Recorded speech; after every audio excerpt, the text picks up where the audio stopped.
Okay, so section 2.3 is going to be over linear modeling. Just a few little questions just to kind of get our feet wet with how to set up word problems that when we solve it, it is a linear problem. So let's start with this. Let's say you're given a square of unknown side length. Since it's a square, it's an x by x. Let's say we increase sides by 4 inches. So our new square is x plus 4 by x plus 4.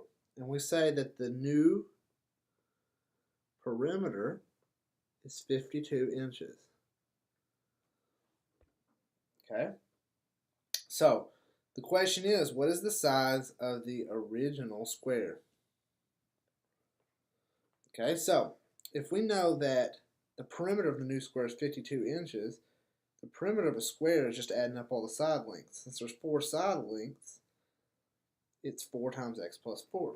So we just solve this, the linear equation. Subtract 16 from both sides, and we get x equal to 9. Which the question was, what was the dimensions of the original square? Which tells me that the original square was 9 inches. I'll do it in a different color. Let's do it in blue. 9 inches by 9 inches. Okay? Now, this word problem's the next word problem's kind of long, so let me write it down and then we'll kind of answer the question. It's a motion problem. Anytime we deal with motion, we use distance equals rate times time. Okay?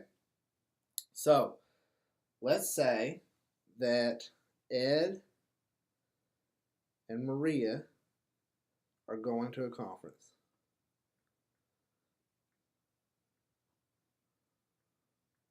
Okay, and we're going to figure out how far they live from the conference. So first off, we know that Ed lives 40 miles farther. Okay. It takes Maria 2 hours and Ed 2.5 hours. Okay, and Ed drives 5 miles per hour faster. Okay, so let's try to figure out, how far they drove and stuff. So first off, we're going to use this little formula up here. Okay, so let's first do Maria and we'll do Ed separately. So it's just rate times time. We don't know their rate, so we'll call that x, but we do know her time. It took her 2x hours. Okay, we know his time is 2.5, but his rate's different. It says it's 5 miles an hour faster than her. So we can just say x plus 5. Okay, now we need a way to relate these two to each other. Well, we know that his distance was the same as hers plus 40. So if we substitute these guys in, we know that 2.5 times x plus 5 is equal to 2x plus 40. There's our problem we have to solve. Let me take that to the next page. 2.5 times x plus 5 equals 2x plus 40. We're going to solve that. 2.5x plus 2.5 times 5 would be 12.5. Is that right?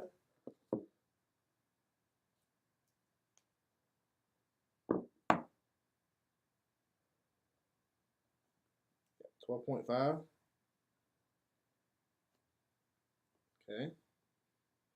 Subtract 2x from both sides.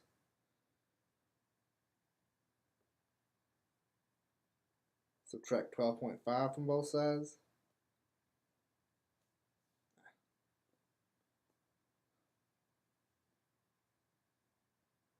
Then divide both by 1/2, which is going to give you 55. But if we look back, x was how fast Maria drove. That was her rate. So if we want to find her distance right here, we just do it times 5. So we know that Maria went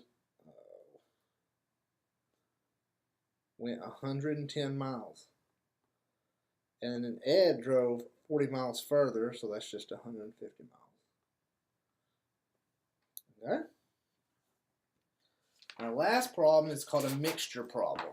Now they're a little bit trickier to do a mixture problem, but it's basically if we're mixing two chemicals together that have different potencies, one of them's going to water down the other one. Okay, so this can be used for a lot of different things. So I'm just going to keep it in general, but it can be used for anything like, pH level, alcohol level, stuff like that. So let's say that we are a chemist and we want exactly 4 liters of a 28% solution. It doesn't matter what the solution is, it's 28% of something, alcohol, acid, whatever. Okay, but we have a 20% solution and a 30% solution. Okay, and that's just an unlimited amount. We're just going to go over to the shelf and pull off as much as we need. Okay, so we need an X amount of a 20% solution, and we need a 4, well, let me do this.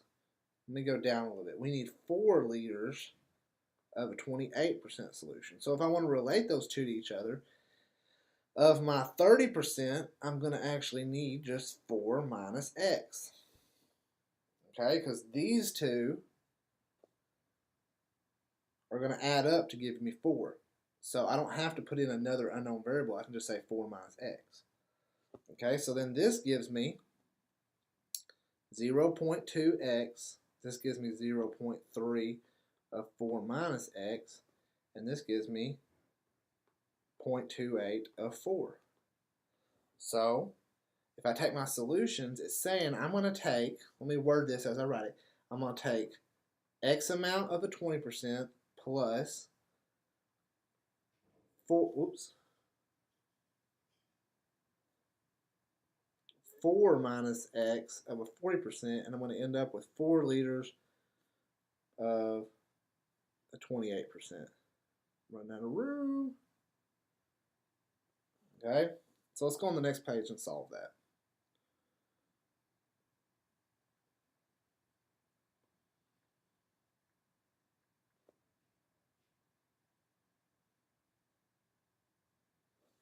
Okay, so this gives me 0.2x. This is going to give me 1.2 minus 0.3x equals 1.12. Okay, combine my x's over here, negative 0.1x, and I can go ahead and subtract the 1.2 over is going to be negative 0.08. Divide by 0.1, negative 0.1, and I should get 0.8. Now if we look back, X was the amount of 20%. So I'm going to need 0.8 liters of the 20% solution, and then I can fill out the rest by knowing that it's just 4 minus X, or the rest of it to 4 liters, which is going to be 3.2 liters of the 30% solution. Okay, so that'll be the end of this lesson.